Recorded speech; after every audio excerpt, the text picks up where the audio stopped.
Bulletin की शुरुआत नेपाल के पोखरा हादसे की खबर के साथ। प्लेन में सवार सभी 72 लोगों की दर्दनाक मौत हो गई।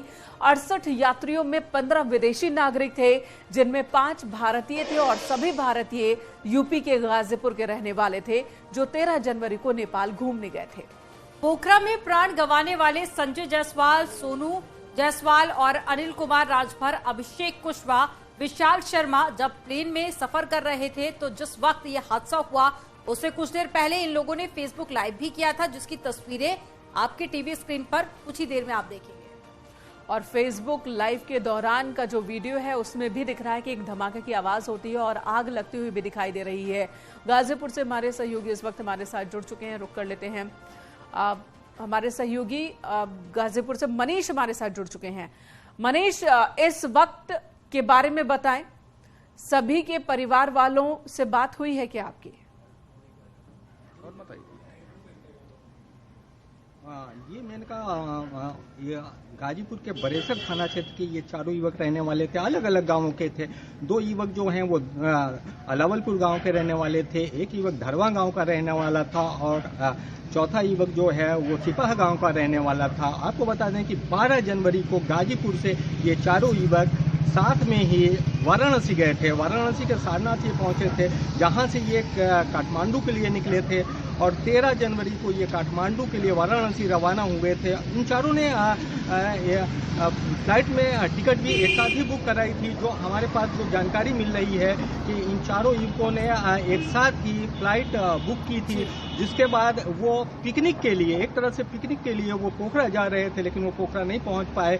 ये दुखद घटना हुई, ये दर्दनाक हादसा नेपाल में हुआ और एरोप्लेन क्रैश हो जाने के बाद जब चारों युवकों की मौत की ये खबर यहाँ पर पहुंची है, उनके परिवार तक पहुंची है, पुलिस द्वारा ये सूचना उनके परिजनों को दी गई है, जिसके बाद से मातम छाया हुआ है, एक तरह से स्यापा पूरे गांव में। ठीक है, पूरे गांव में मातम है, इन सभी युवकों के घर पर मातम है, पूरे गांव में मातम है। जिस तरह से ये हादसा हुआ है, चारों ये जो सभी दोस्त थे ये एक साथ निकले थे, इन्होंने एक साथ टिकट कराया था, घूमने निकले थे, लेकिन इस बीच हादसे में इन सबकी जान चली गई। तो मनीष हमें जानकारी साझा कर रहे थे, आपका तमाम जानकारी साझा करने के लिए बहुत शुक्रिया। देखिए, ये पहला मौका नहीं है जब नेपाल में इस तरह का विमान हादसा हुआ हो, इससे पहले भी इस तरह के जो हादसे हैं वो होते रहे हैं। और ये तस्वीरें आप देखिए, ये फेसबुक लाइव का बताया जा रहा है कि तीनों फेसबुक लाइव कर रहे थे।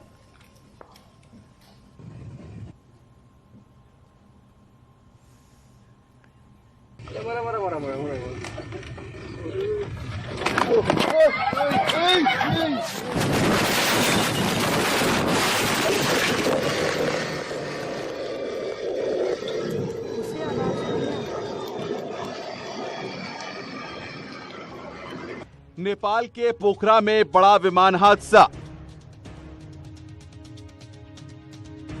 विमान में सवार सभी 72 लोगों की मौत, 68 यात्री, 4 क्रू मेंबर की दर्दनाक मौत।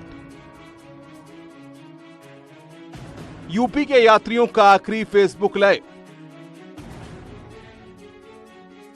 विमान के अंदर दिल दहलाने वाली तस्वीर। येती एयरलाइंस का फ्लाइट 691 68 यात्रियों को लेकर त्रिभुवन इंटरनेशनल एयरपोर्ट काठमांडू से पोखरा के लिए उड़ान भरा था, लेकिन पोखरा पहुंचते ही विमान क्रैश हो गया और फ्लाइट में सवार सभी 72 लोगों की दर्दनाक मौत हो गई। हादसे में 5 भारतीय यात्रियों की मौत हुई। 5 भारतीय यात्री उत्तर प्रदेश के गाजीपुर के थे। 13 जनवरी को नेपाल घूमने गए थे। विमान हादसे में नेपाल के 53 और 15 विदेशी यात्री, जिसमें भारत के 5 यात्री थे और सभी उत्तर प्रदेश के गाजीपुर के रहने वाले थे। सोनू जायसवाल, गांव अलावलपुर, अभिषेक कुशवाहा, गांव धरवा, अनिल कुमार राजभर, गांव सिपाह, विशाल शर्मा, गांव अलावलपुर, संजय जायसवाल गाजीपुर के सिपाह, धरवा और अलावलपुर गांव के रहने वाले थे और 13 जनवरी को नेपाल घूमने गए थे। विमान लैंड होने वाला था। फ्लाइट मोबाइल नेटवर्क की रेंज में आ चुकी थी। इन युवकों ने फेसबुक लाइव करना शुरू कर दिया। सोनू अपना वीडियो बनाने लगा। पहले वो फ्लाइट के बाहर के सीन को दिखाते हैं, उसके बाद वो अंदर का सीन दिखाते हैं। प्लेन में सभी यात्री खुश नजर आ रहे हैं। तभी फ्लाइट हवा में गोते खाने लगती है। पास बैठे यात्री मरा मरा चिल्लाने लगते हैं। अचानक आग की लपटें दिखाई देने लगती हैं और प्लेन क्रैश हो जाता है।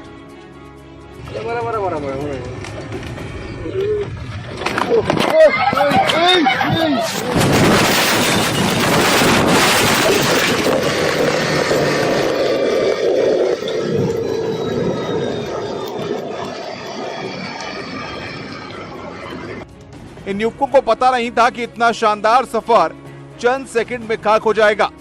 ये फेसबुक लाइव उनकी जिंदगी का आखिरी लाइव होगा।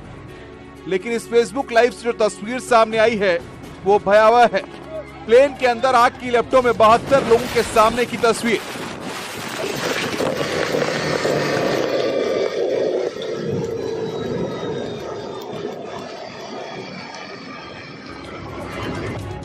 हादसे के बाद गाजीपुर में मातम पसरा हुआ है।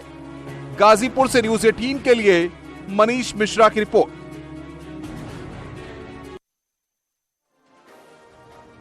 तो ये पहला मौका नहीं है जब नेपाल में बड़ा विमान हादसा हुआ हो। पिछले अगर 12 साल की बात करें तो 9 बार ऐसे हादसे हो चुके हैं। आपको बताते हैं कि आखिर नेपाल में कब कब विमान हादसे हुए हैं। नेपाल में बड़े विमान कब कब हुए ये बता देते हैं। सबसे पहले 29 मई 2022 4 भारतीयों समेत 22 लोगों की जान चली गई थी। फिर साल 2018 फ्लाइट 211 51 51 लोगों की मौत हुई थी इस हादसे में। और साल 2016 जब फ्लाइट 193 में 23 लोगों की जान चली गई थी। और साल 2012 की बात करें तो फ्लाइट 601 में 19 लोगों की मौत हुई थी। और साल 2012 में एक बार फिर से हादसा हुआ था अग्नि एयर डोनियर में, जहां 228 ये विमान का नाम था, जिसमें 15 लोगों की मौत हुई थी। और 2011 में भी बुध एयर फ्लाइट 103 में 10 भारतीयों समेत 22 लोगों की मौत हुई थी। साल 2010 में भी हादसा हुआ तारा एयर ट्विटर ओटर, जिसमें कि 22 लोगों की जान गई थी। और साल 2010 में ही एक और हादसा हुआ, 14 लोगों की इस हादसे में जान चली गई थी।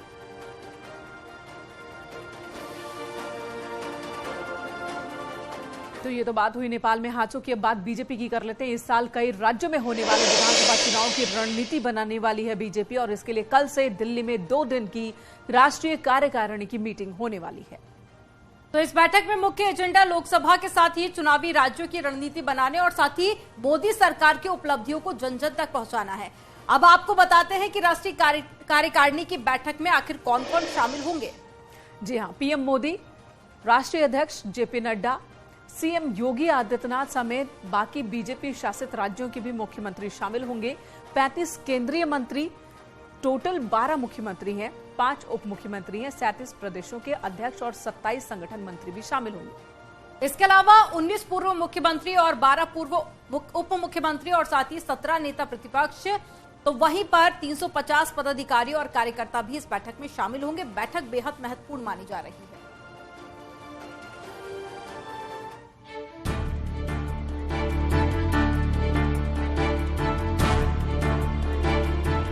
लोकसभा चुनाव से पहले दिल्ली में बीजेपी का महाकुंभ लगने जा रहा है।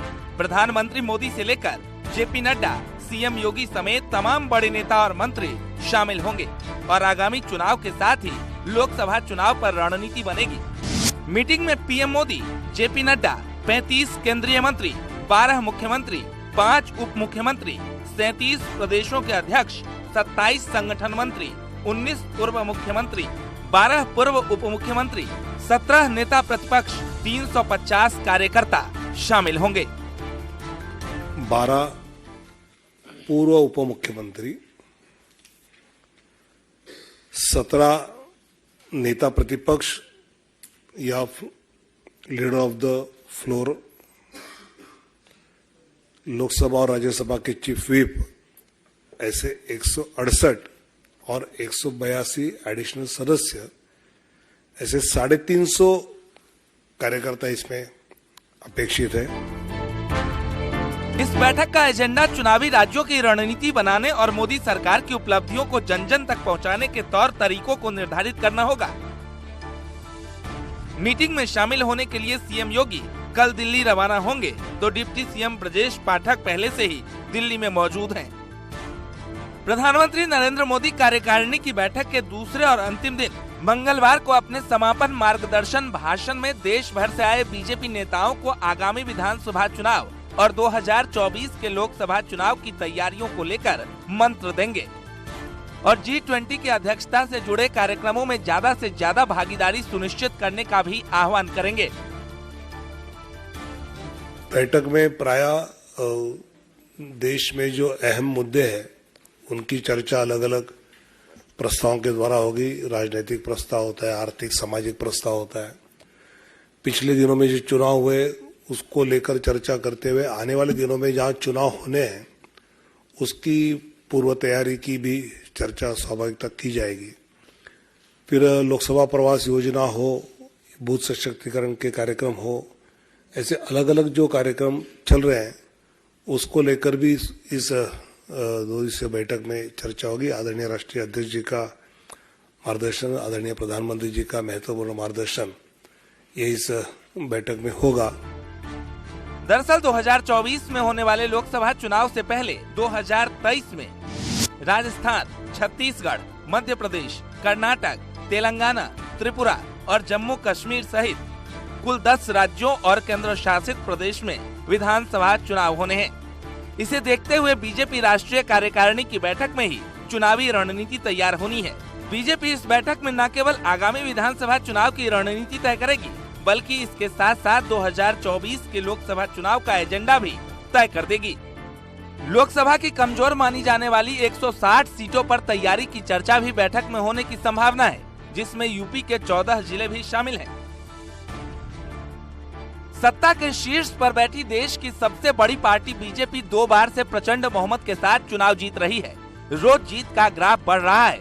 ऐसे में प्रधानमंत्री मोदी 2024 में अपने ही रिकॉर्ड को तोड़ने की कोशिश में हैं और इसके लिए हर वो जोर आजमाइश की जा रही है जिससे चुनावी मैदान में फतेह एक तरफा हो। और यही वजह है कि कल से दिल्ली में कार्यकारिणी की बैठक शुरू हो रही है, जिसमें पीएम मोदी नेताओं को जीत का मंत्र देंगे। Bureau report, news 18।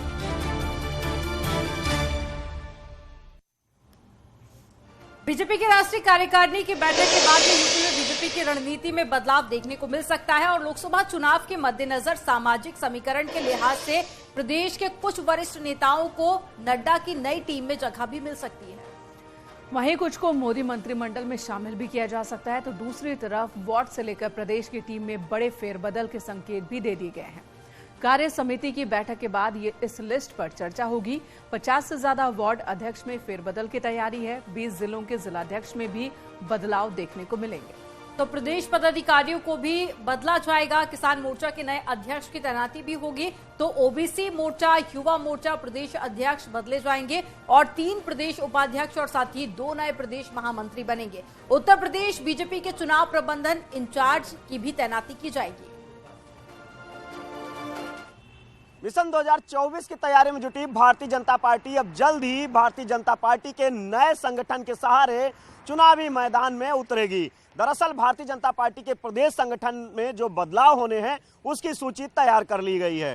तमाम ऐसे पद हैं जिन पर बदलाव होंगे, चाहे वो क्षेत्रीय अध्यक्ष हो, वार्ड के अध्यक्ष हो, मंडल के अध्यक्ष हो और जिला अध्यक्ष हो, इन सभी में बदलाव किए जाएंगे। यही नहीं, प्रदेश की जो टीम है उसमें भी बदलाव होंगे। प्रदेश मंत्री, प्रदेश के महामंत्री और प्रदेश के उपाध्यक्ष, चुनावी प्रबंधन के इंचार्ज नए बनाए जाएंगे। वहीं कई मोर्चों के अध्यक्ष नए बनाए जाएंगे। तो ऐसे में एक बात साफ है कि अब सूची तैयार हो गई है और राष्ट्रीय कार्य समिति की बैठक के बाद प्रदेश नेतृत्व, केंद्रीय नेतृत्व से इस सूची पर चर्चा करेगा और जल्द ही भारतीय जनता पार्टी का नया संगठन उत्तर प्रदेश का तैयार होगा। इधर बीएसपी अध्यक्ष मायावती ने अपने जन्मदिन के मौके पर आगामी चुनाव के प्लान का ऐलान किया और इस मौके पर मायावती बीजेपी, कांग्रेस और समाजवादी पर बरसती भी नजर आई। उन्होंने आरोप लगाया कि जातिवादी मानसिकता वाली राजनीतिक पार्टियों ने हथकंडे अपनाकर बीएसपी को सत्ता में आने से रोक दिया है और साथ ही 2024 के लिए फ्यूचर प्लान भी बताया। मायावती ने कहा कि चुनाव में किसी से भी गठबंधन नहीं होगा। बीएसपी अकेले चुनाव लड़ेगी और सभी चुनाव सत्ता की चाबी के लिए ये लड़ाई होगी। और मायावती को ईवीएम पर भरोसा नहीं है। उन्होंने बैलेट पेपर से चुनाव करवाने की भी मांग की और साथ ही उनकी नजर ओबीसी, दलित और साथ ही मुस्लिम वोट बैंक पर भी है।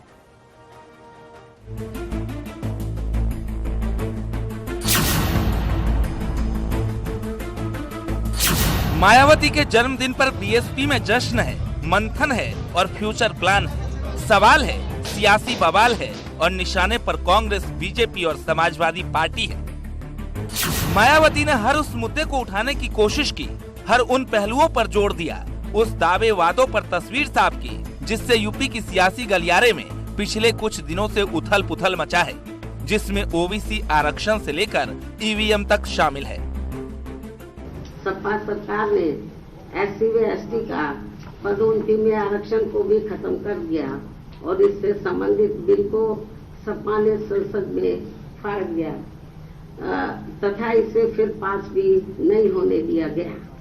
जबकि BSP की रही सरकार में SC व ST के साथ साथ अति पिछड़ों व पिछड़ों को भी उनका आरक्षण का पूरा हक व लाभ, जबकि BSP की रही सरकार में SC व ST के साथ साथ अति पिछड़ों एवं पिछड़ों को भी उनका आरक्षण का पूरा हक व लाभ दिया गया है। पिछले कुछ वर्षों से देश में ईवीएम के जरिए चुनाव कराने को भी लेकर यहाँ की जनता में किस्म किस्म की आशंकाएं व्याप्त हैं, जिन्हें दूर व खत्म करने के लिए बेहतर तो यही होगा कि अब यहाँ आगे सभी छोटे बड़े चुनाव पूर्व की तरह सीधे बैलेट पेपर से ही कराए जाए। BSP के मुख्य चुनाव आयोग से तथा केंद्र की सरकार से भी ये पुरजोर मांग व सलाह दी है। उत्तर प्रदेश की 4 बार मुख्यमंत्री रह चुकी BSP सुप्रीमो मायावती ने अपने 67वें जन्मदिन के अवसर पर लखनऊ में प्रेस कॉन्फ्रेंस की। इस दौरान मायावती ने केंद्र सरकार और चुनाव आयोग से मांग की कि चुनाव ईवीएम से नहीं कराकर बैलेट पेपर से कराए जाए। उन्होंने कहा कि BSP का जनाधार कम नहीं हुआ है, बल्कि ईवीएम में कुछ गड़बड़ी है। मायावती यही नहीं रुकी, उन्होंने विरोधियों पर ये भी आरोप मढ़ दिया कि अंदर अंदर सबने मिलकर BSP को खत्म करने की कोशिश की। जातिवादी, संकीर्ण, सांप्रदायिक व पूंजीवादी मानसिकता रखने वाली विरोधी पार्टियों को अच्छा नहीं लगा है, जिसकी खास वजह से ही तब फिर इन्होंने यहाँ BSP के विरुद्ध अंदर अंदर एकजुट होकर वह सभी साम दाम दंड भेद आदि अनेकों हथकंडे इस्तेमाल करके BSP को आगे बढ़ने से वह सत्ता में आने से ही रोका है। ये भी सर्वविदित है कि इस वर्ष सन 2023 में कर्नाटक, राजस्थान, मध्य प्रदेश, छत्तीसगढ़ सहित अन्य जिन भी राज्यों में विधानसभा के वे अगले वर्ष देश में लोकसभा के लिए होने वाले आम चुनाव में भी हमारी पार्टी BSP किसी भी पार्टी के साथ कोई भी गठबंधन करके ये चुनाव नहीं लड़ेगी, बल्कि अकेले अपने बलबूते पर ही ये सभी चुनाव लड़ेगी। चाहे लोकसभा चुनाव हो, विधानसभा चुनाव हो, उपचुनाव हो या फिर आगामी MLC और निकाय चुनाव हो, मायावती हर चुनाव में बैकफुट पर नजर आए। जिस तरह BJP और समाजवादी पार्टी केवल मैदान में एक दूसरे के सामने नजर आए, तो BSP और कांग्रेस दूर दूर तक इस लड़ाई में कहीं नहीं दिखे। लेकिन जब उसी चुनाव का रिजल्ट आया तो उम्मीद हर सीट पर जीत की रही, लेकिन जब हाथ कुछ नहीं लगा तो दोष ईवीएम पर मढ़ दिया। खैर, आज मायावती का जन्मदिन है, ऐसे में उन्होंने फ्यूचर प्लान भी सेट किया। उन्होंने कहा, चुनाव में किसी से गठबंधन नहीं होगा, अकेले दम पर हर चुनाव लड़ेंगी। सत्ता की चाबी के लिए लड़ाई है। बैलेट पेपर से कराए जाएं चुनाव, ओबीसी, दलित, मुस्लिम के साथ छल हुआ। मायावती ने जिस तरह ओबीसी, दलित और अल्पसंख्यकों का मुद्दा उठाया, इससे BSP के फ्यूचर प्लान की तस्वीर साफ हो गई है। हालांकि मायावती ने खुद को ईमानदार और दूसरे दलों को बेईमान की उपाधि भी दे दी। Bureau report, news 18। आज देश भर में मकर संक्रांति का त्योहार मनाया जा रहा है। दही चूड़ा तो डिनर में खिचड़ी खाने की परंपरा। बिना खिचड़ी के मकर संक्रांति का त्योहार अधूरा सा लगता है। और खिचड़ी का स्वाद तब और भी ज्यादा बढ़ जाता है जब उसमें घी का छौंका लग जाए। लेकिन जिस घी से आप खिचड़ी में छौंका लगाते हैं, अगर हम कहें कि वो नकली हो सकता है तो आप भी हैरान हो जाएंगे।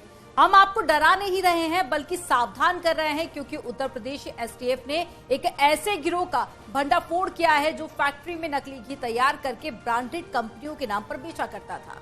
आपको पूरी रिपोर्ट दिखाएंगे, लेकिन उससे पहले आपको नकली घी खाने के नुकसान बता देते हैं।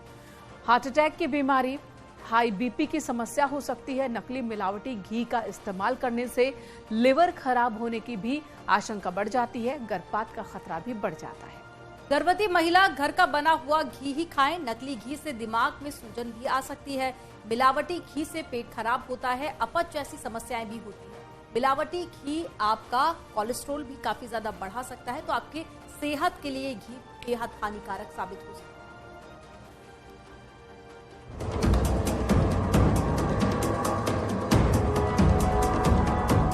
घी की महक किसी को भी अपनी ओर खींच ले। सेहत के नाम पर घी खाने का शौक भला किसे नहीं होगा, लेकिन कौन जाने नामी कंपनियों के नाम पर बिक रहे इस घी में मिलावट नहीं होगी। उत्तर प्रदेश एसटीएफ ने नोएडा में नकली घी के खेल का पर्दाफाश किया है। वो नकली घी जिसे ब्रांडेड कंपनियों के नाम पर बेचा जा रहा था। एसटीएफ और खाद्य सुरक्षा विभाग ने छापेमारी की है।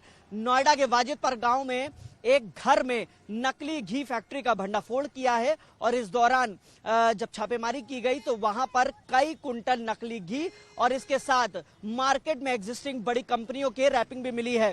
आरोपी इसी पैकेजिंग में इसको पैक करके मार्केट में ओरिजिनल दामों पर घी बेचा करते थे। एसटीएफ और खाद्य सुरक्षा विभाग की टीम ने ग्रेटर नोएडा के एक गांव में छापा मारकर नकली देसी घी बनाने वाली फैक्ट्री का भंडाफोड़ किया है। इसके साथ ही नकली घी के कारोबार में शामिल 5 लोगों को गिरफ्तार किया, जो इस धंधे को धड़ल्ले से चला रहे थे। हेल्थ एक्सपर्ट की माने तो नकली घी बनाने में रंग, एसेंस, पोमोलिन यानी कि पाम ऑयल और वनस्पति का प्रयोग किया जाता है। दिखावे के लिए थोड़ा सा असली देसी घी डाला जाता है। ग्रेटर नोएडा से पकड़े गए शातिर फैक्ट्री में तैयार नकली घी को नामी कंपनियों की पैकेजिंग कर उसे मार्केट में बेच देते थे। खाद्य विभाग के मुताबिक 1 किलोग्राम घी तैयार करने में लगभग 200 रुपए खर्च आता था, जबकि उसी घी को बाजार में 500 से 700 रुपए में बेच दिया करता था। टीम को फैक्ट्री में आरोपी संदीप के अलावा 4 अन्य व्यक्ति काम करते हुए मिले। टीम ने दावा किया है कि फैक्ट्री जनवरी को ही शुरू हुई थी। उनके खिलाफ एक्सप्रेसवे थाने में मामला दर्ज करवाया गया है। और यहाँ रुकेंगे एक छोटे से ब्रेक के लिए। खबरों का सिलसिला आगे भी जारी रहेगा। आप बने रहें न्यूज़ 18 के साथ।